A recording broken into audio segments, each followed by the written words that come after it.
Hey Booktube, it's Mickey, and I'm here for this video to talk about how I rate books. So I'm really active on Goodreads, and so I use the 5-star system to rate my books. So I rate books out of 5 stars. But I don't necessarily follow the scale or the descriptions of the ratings that Goodreads offers. I kind of have my own kind of like spin on them, and so I thought I would use this video to talk about what my ratings mean to me and how I rate books, so that you guys can have a better idea of what it means when I say this was a 2-star read versus this was a 5-star read and stuff of that sort. So I'm going to start from the bottom and work my way up. So for me, the first type of book is books that I actually don't rate. An underrated book is a book that I read and I immediately realized that the book that I was reading was something that was not made for me. It's something that either I have a complete personal bias against, and therefore, there's no way that I can really enjoy it, or it's just something that I can tell that no matter how good it might be in its genre and in the way that it works, it would never have worked for me.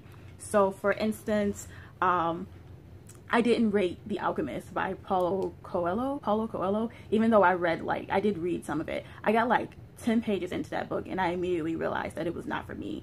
I'm not a new agey kind of spiritual person who wants to read books about, read allegorical books about the greatness of men and following your dreams. I don't know, I'm too pessimistic for stuff like that. So that book just wouldn't have fit me at all, and so I just chose not to rate it because I never should have picked it up in the first place. I kind of suspected that I wouldn't like it, and I was right.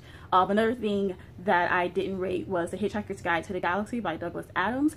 I read I think I read almost half of that book, and I just didn't really care for it that much, and I chose not to rate it because I kind of knew when I went into it that I wouldn't care for it that much. I am not as huge of a fan, I guess, of the kind of humor that is in that book.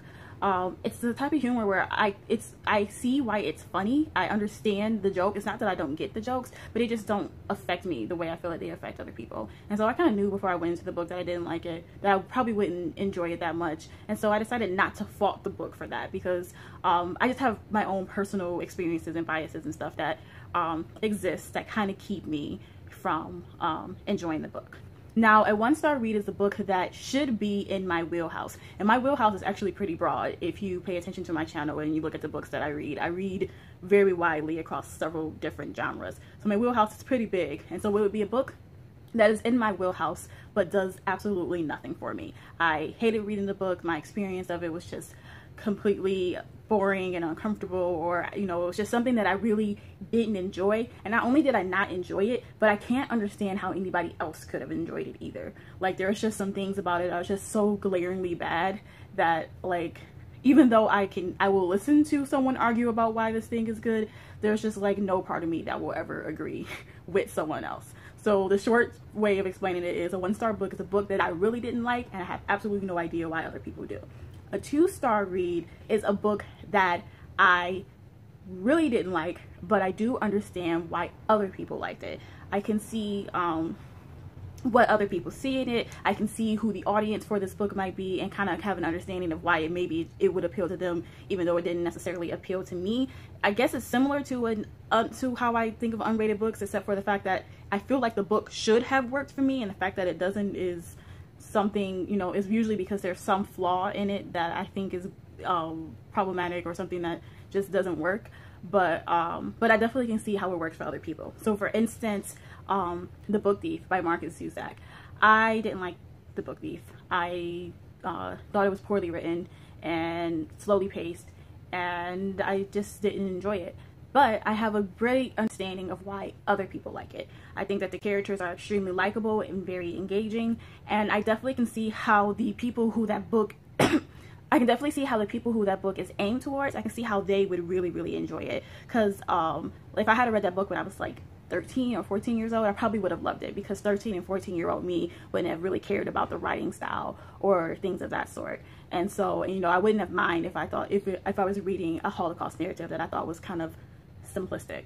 I wouldn't have minded that at 14, but I do mind it as right now, me personally, as a reader, where I'm at as a reader. I do mind it now, and so I didn't really like it, but I completely see and understand why other people might like it. So that is what a 2-star read is. A 3-star read is a book that was just pretty much just okay. It wasn't awful to the point where I didn't like it. I enjoyed it, but it wasn't nothing that I was over the moon about.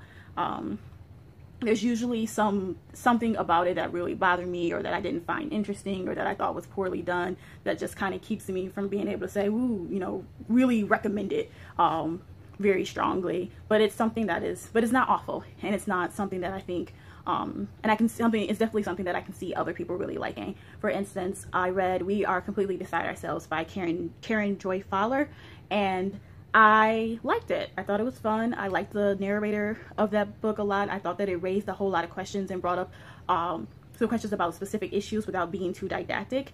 But I also found it, but I didn't really find it very memorable, and it didn't really make a very lasting impression on me. I didn't really find anything particularly special about it. So for me, it's just 3 stars. It's not like the greatest thing ever. It's just something that it was okay. Like, that's basically what a 3-star read is for me. It was fine.